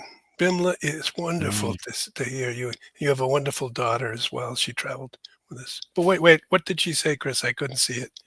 She said, thanks for sharing all these pictures. Oh, okay. Michelle, amazing photos. Thank you for sharing your interesting, blessed lives with us. Great. Thank you. Well, I think it's just the beginning because we've just given a touch. We're now going to show some of the actual work we did and the concerts and the meetings we had with different people. Michelle, what's she Hope you say? can one day share the concerts you recently Oh, discussed. I was thinking that. Yeah. Yeah. Music is a universal way to share joy. Agree. 100% agree with that. And John B, did Bill Clinton take nukes away from the Ukraine, leaving them vulnerable? Wow. I Well, don't know if it Bill was 19 Clinton took them away, but we'd have to study that question. 1994. yeah, that was the agreement between Ukraine and yeah, it's a great question, and we will have to get into that next time. But that is a very interesting question. Why Ukraine, I believe, had one of the largest nuclear stockpiles of any country, and at the fall of the Soviet Union. So but they were all taken off of the territory of Ukraine. Okay, let's keep going. John B. It's June 29th, 1972. Paul VI has a clearer and clearer impression that there is something deep and negative that is increasingly afflicting the church, the path towards secularization. Well, John is referring to this famous remark that we were hopeful in the 60s. We thought there would be some new springtime in the church, but then as if through some fissure in the walls of the Holy Church passed the smoke of Satan, he called it, Yeah. fumo di Satana. And no one has ever forgotten that phrase. Now, I would say I've meditated on that quite a lot, and I wonder if in part he was saying that the conflictual turmoil between the parties in the church, the liberals, the conservatives, all kind of contesting with each other, was part of that smoke of Satan that he was referring to. Not just that the church had been infiltrated with modernist ideas, but this whole spirit of immediately condemning each other and leading people to sort of tear the body of the church into pieces.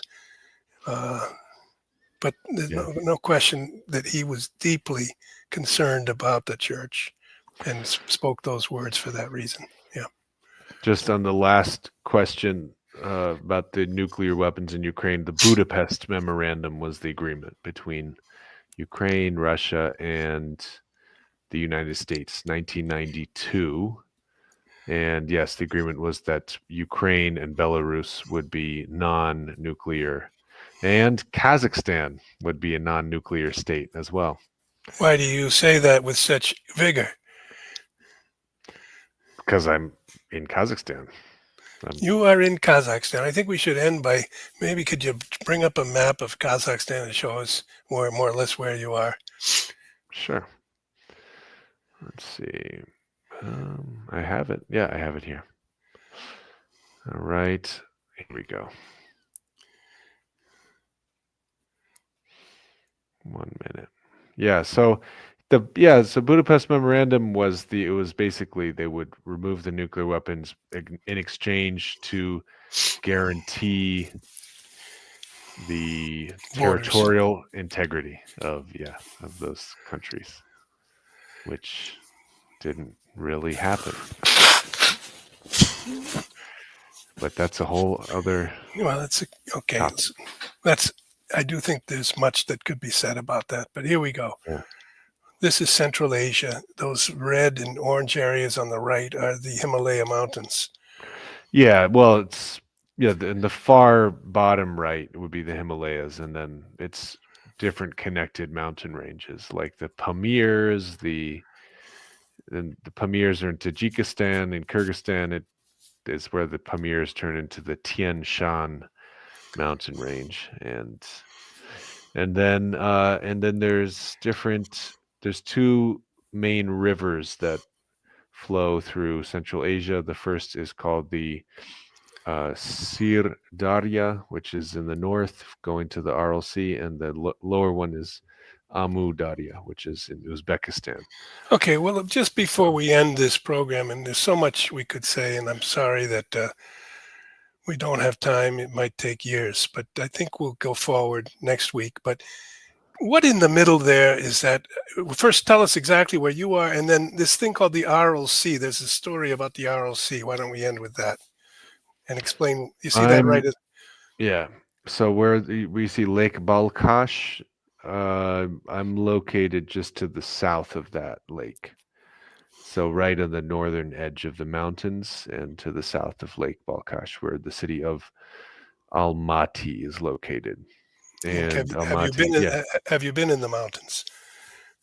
yeah, yeah. I mean, it's the city is right next to the mountain, so it's kind of it's almost like a not a resort city, but there are resorts that people go to and went to in the Soviet times also. Like they would have like a dacha like in the mountains somewhere. So And is it so? It looks a little bit like Denver. yeah, it's similar to something like Denver, maybe. Yeah, somewhere in And Colorado. Yeah. and then so this huge country of Kazakhstan comes up in the north against Russia, Yeah, I think it's and the it was longest part. border Yeah. in the world. It's one of the longest borders in the world, if not the longest, and it's certainly the longest uh, non-militarized border. There's people, if you Kazakh citizens can travel to Russia just with a driver's license. So the level of integration, the level of just cross border contact is just as if it was the US and Canada or the way that Russia and Ukraine were a decade ago, Okay, and or more than take that. us down from Lake Balkhash to Almaty, down to Bishkek in Kyrgyzstan, and take us down through the stands, just so we can orient ourselves over to Iran. Well, yeah, so Kazakhstan would be the richest economically right now, and it's also the most uh, Russified in terms of culture. It was the most Soviet of all the stands, thoroughly Soviet in many ways, like ideologically and politically. And it's also actually where one of the first revolts against the Soviet government occurred in 1986. There were different. They're called the Jeltoksan revolts, and they were the revolt of students and intellectuals against a appointee of Moscow who had been instituted or imposed by Moscow on the Republic of Kazakhstan, who was not from Kazakhstan at all. It was from some other part of Russia. And so Kazakhstan is somewhat of a leader in terms of the stands in different ways economically and Okay, just also in size. And then Kyrgyzstan is completely different. I haven't been to Kyrgyzstan, but have met many people from there, and it's a very different type of place. Mountainous, a bit poorer, and so Kazakhstan has developed a lot over the past 30 years. Kyrgyzstan has developed a bit less, and but the nature is incredible from everything that I've seen. It's an amazing, mountainous okay. So country. these names refer to tribes. So each of these areas. Kazakhs are nomadic tribes, and Kyrgyz are kind of mountain nomadic tribes. So Kazakhs are steppe nomads, and Kyrgyz are mountain nomads. And then the Tajikistan.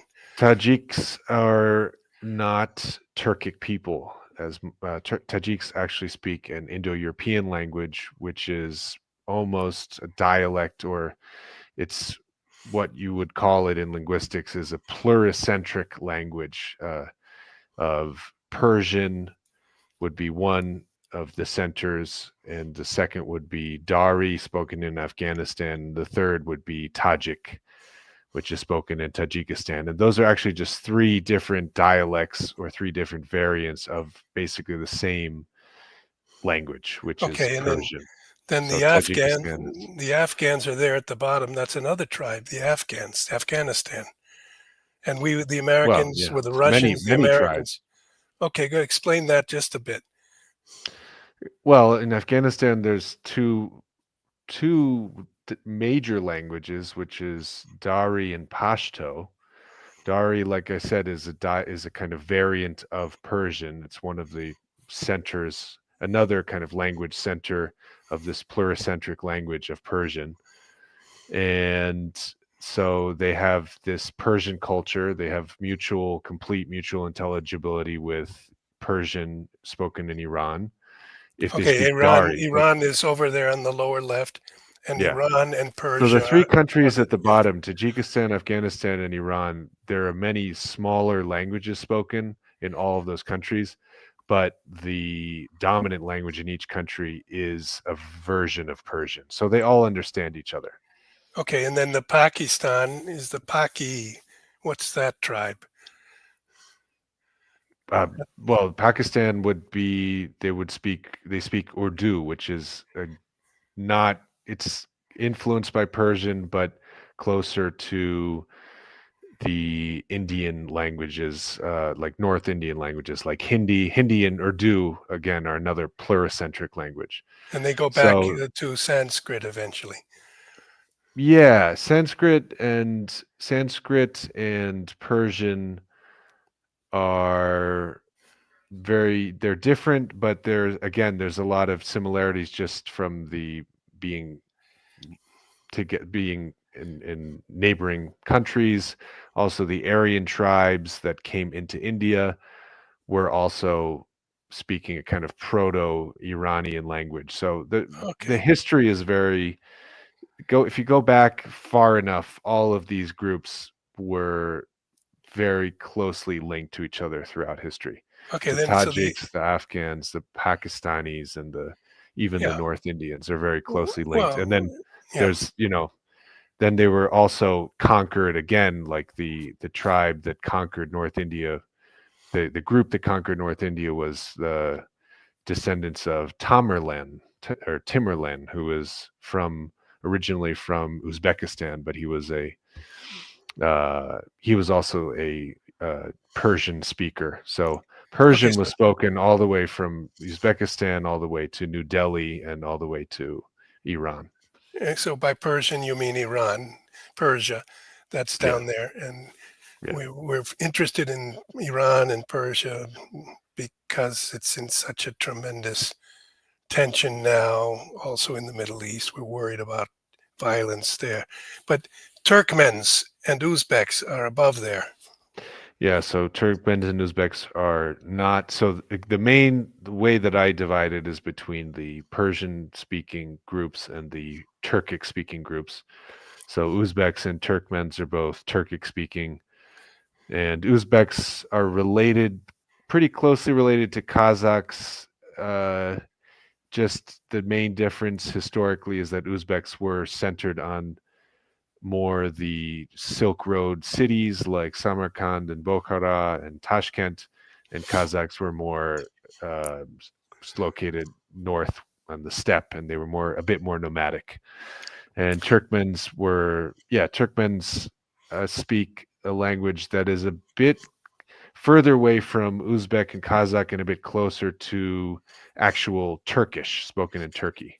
So Okay, so Turkish and Azeri, what you're Azerbaijan. describing is an Iranian or Persian, and of course, I guess the Yeah, fundamental point is Iran and Turan is one way that people divide it. Iran and Turan. So Iran would be the Iranian-speaking world would include Iran, parts of Afghanistan, Tajikistan, and then even maybe parts of Pakistan.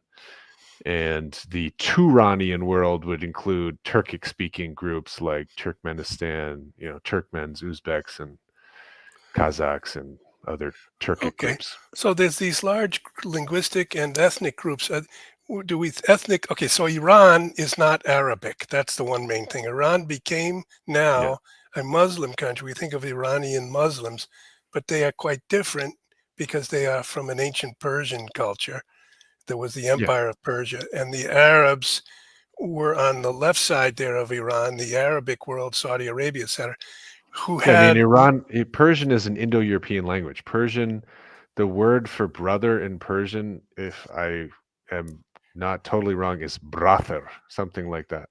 uh, So so it's these it are has so very it has nothing. I mean, now there's a lot of Arabic influence because of the last millennium and a half of Islam, but the just the a brief recent past. yeah, exactly. But Okay, the actual language itself, like the fundamental structure of the language, is Indo-European. It's closer to Celtic, to Norse, and to so you're telling me that Romance languages than it is to Arabic.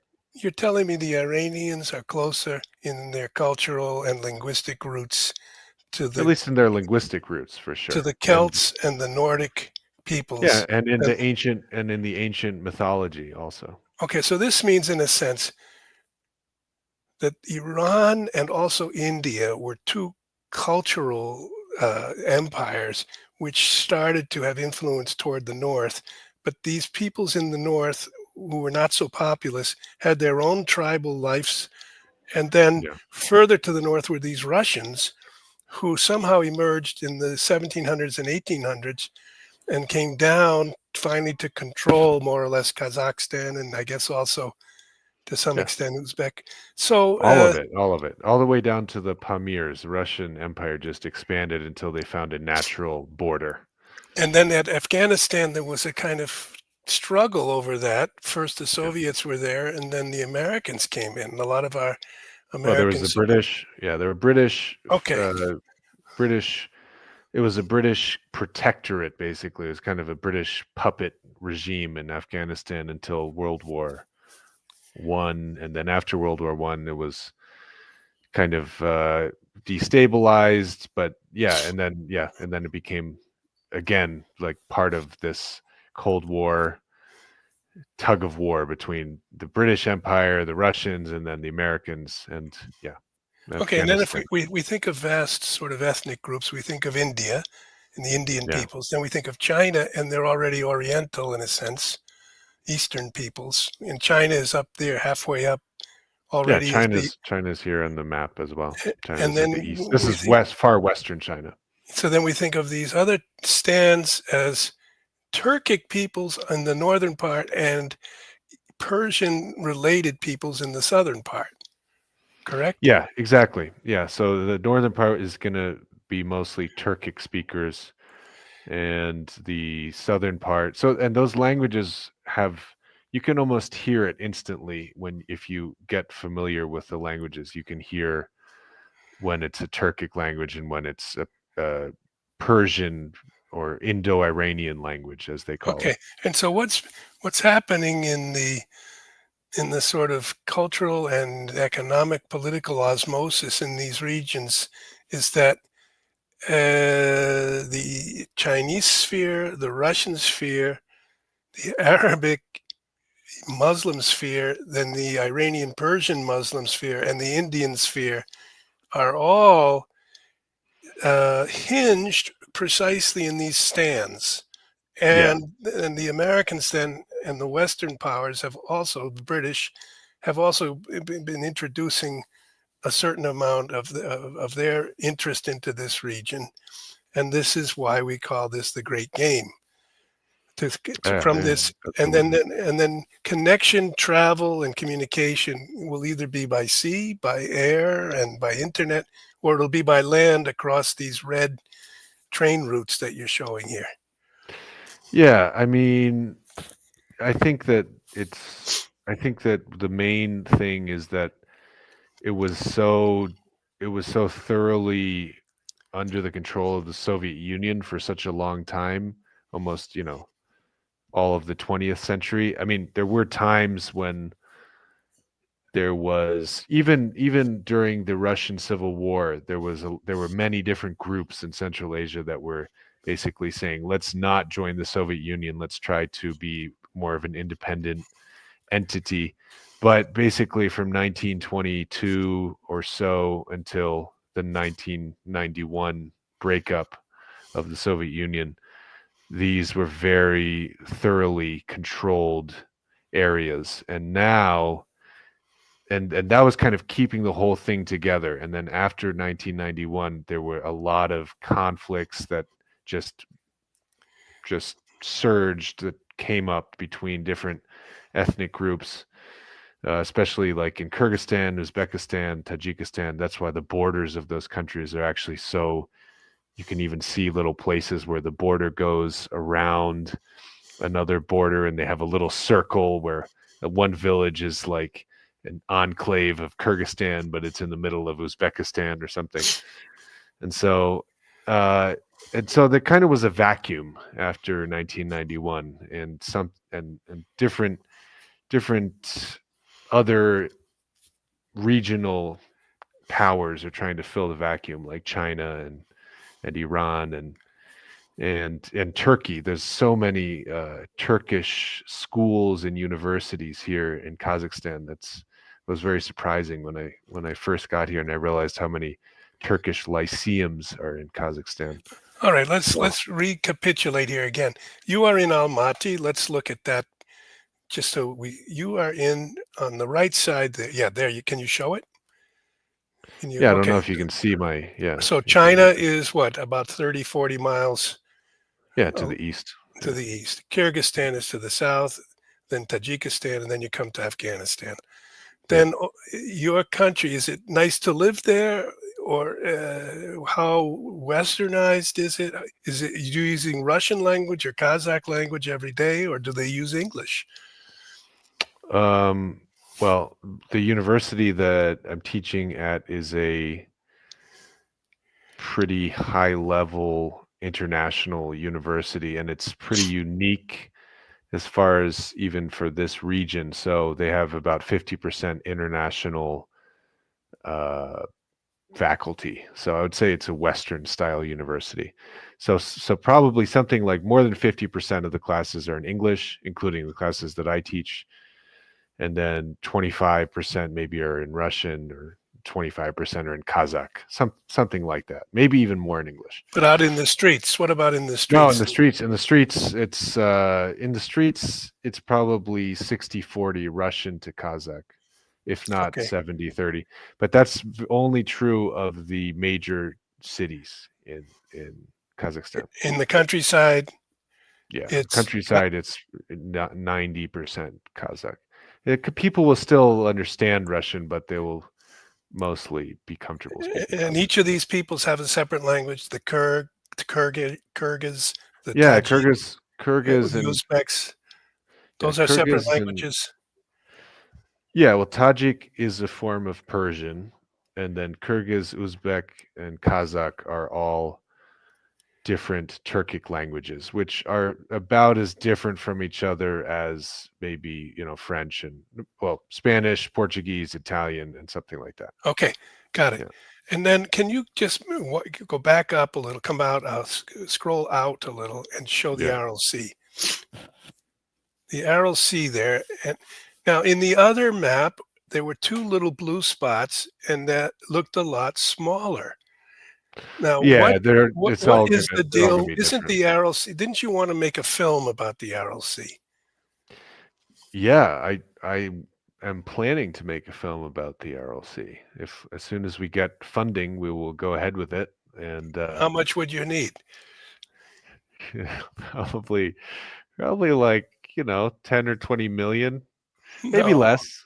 No, yeah, for real, because you need to get access to some of the areas. There was a bioweapons facility that was abandoned by the Soviet Union in the Aral Sea. So no, but that's actually not a big budget film. That's a mid-budget film. So what would the film be about? it'd be about a father and a son that are trying to survive by going across the desert to harvest some of the old Soviet technologies that were or Soviet materials that were left behind at the weapons facility. It's just it's a screenplay that Does it have a is happy end or a sad end? I think it has a happy ending. Yeah, Okay. but it's a very striking landscape I when you guess get we out there. need, just before we go, we need one picture of that landscape.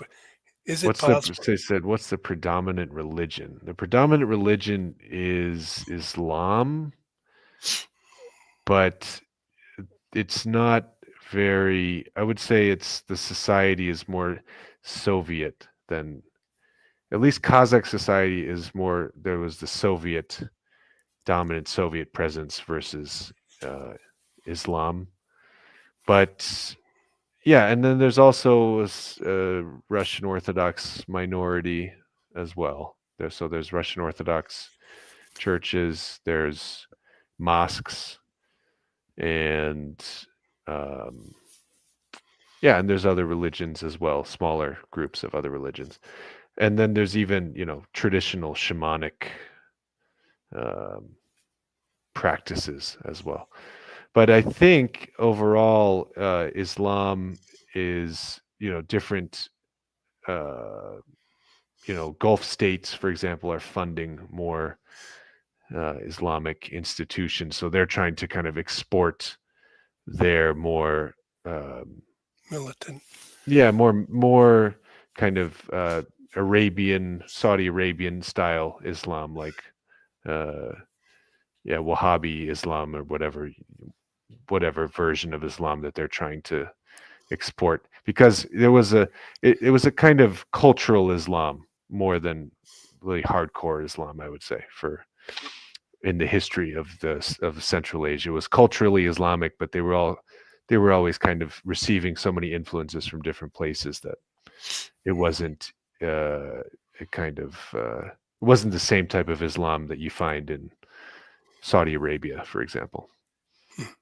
So what Um, do you want to see before we? well, I wanted you to show that what's happened to the RLC, but in Oh yeah. passing, I also wanted to say I have a cardinal friend in Rome who says he's discovered documents in the monastery of St. Catherine, located at the mountain Sinai, where the Ten Commandments were given. There's an Orthodox monastery, St. Catherine's Monastery, right at the foot of that mountain.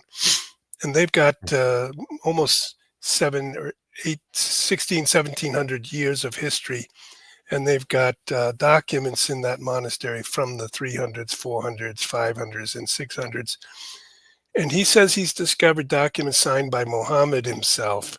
He told me this in November in Rome, and he said he wants to dedicate the rest of his life to making public and explaining these documents, because Mohammed gave covenants of peace to Christian communities in these documents.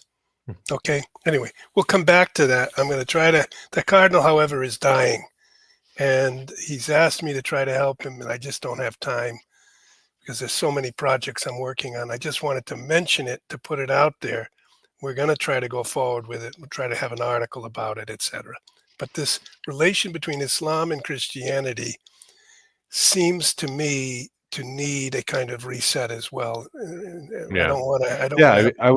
I would say it is an actual example of pretty moderate Islam. Like, people are Islamic, they practice Islam, but they're not at this point in time, they're not interested in turning the country into a Islamic, Sharia law country. They're tolerant of other religions being practiced, and that could change in the future, but it is a actual example of Okay, tolerant Islam. we'll come back to that. John Yeah. B said they seem landlocked, and yes, they are. That is an accurate assessment, and that probably explains a lot of why historically groups like nomadic groups were trying to move westward out of Central Asia because they wanted to, as soon as they became like a larger state, they wanted to have more access to ship, the different shipping routes and trying to get to Caspian Sea and then eventually to the Black Sea. Like the Mongols kept expanding to the west because they wanted to find some way to get access to the ocean, or to the Yeah, sea. which of course they would hear about through traders and people like Marco Polo, etc., who traveled. Yeah. So they weren't so ignorant of the larger world, but they were stuck because they couldn't move too many miles. Yeah. Okay, let's go through this very quickly. I think it's fascinating for people.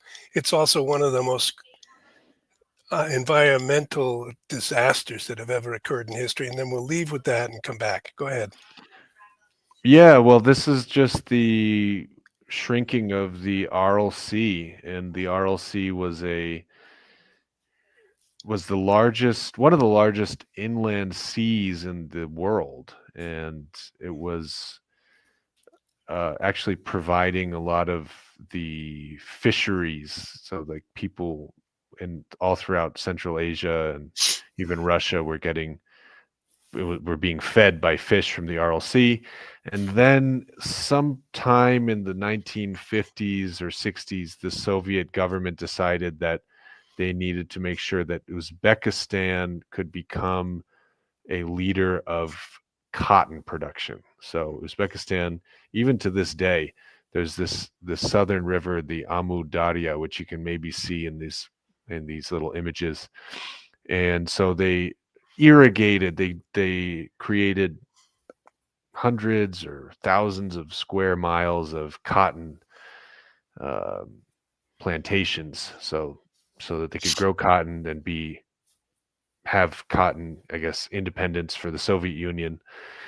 And then because of that, the Amu Darya, which was feeding the southern part of the Aral Sea, started to dry up because it was being irrigated more than 50% or 60 or 70%. And so, as we can see, from 1960 to 1973 to 1987, it was drying up, but still more or less the same size, or not only 80%, 80% of its full size. And then by year 2000, it was already kind of irreversible. So this process of the shrinking had already gotten past a certain point of no return.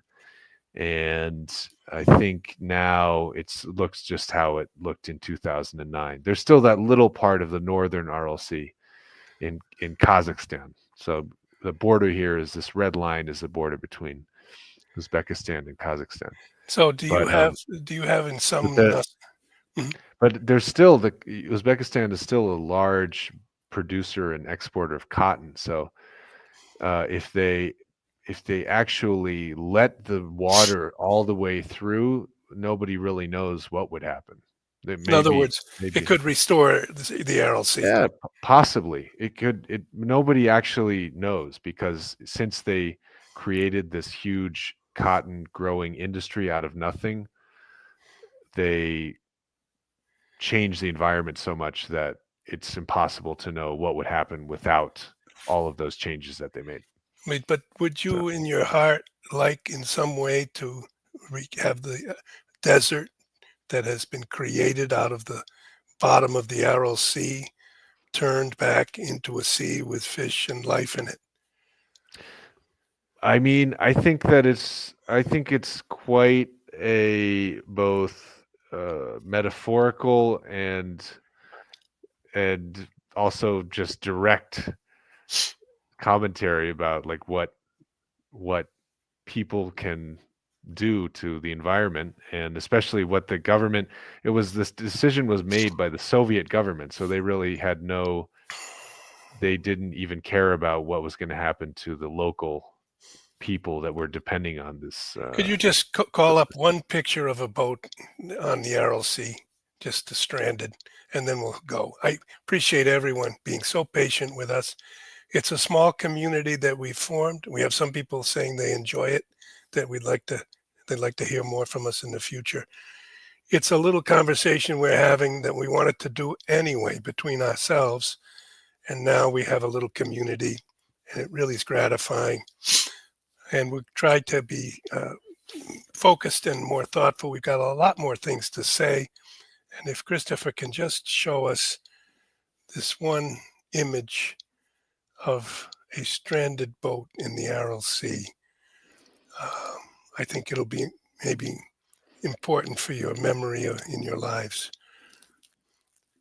Do you see that? What's your comment on this? Well, it's just this is one of the fishing boats that used to go out onto the Aral Sea to fish, and now they call it there's many of these little ships graveyards that are just dotting the edges of the Aral Sea.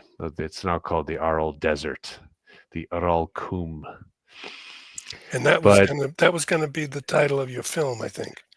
Yeah, Aral Kum. Yep, exactly. The Aral Desert. Yeah.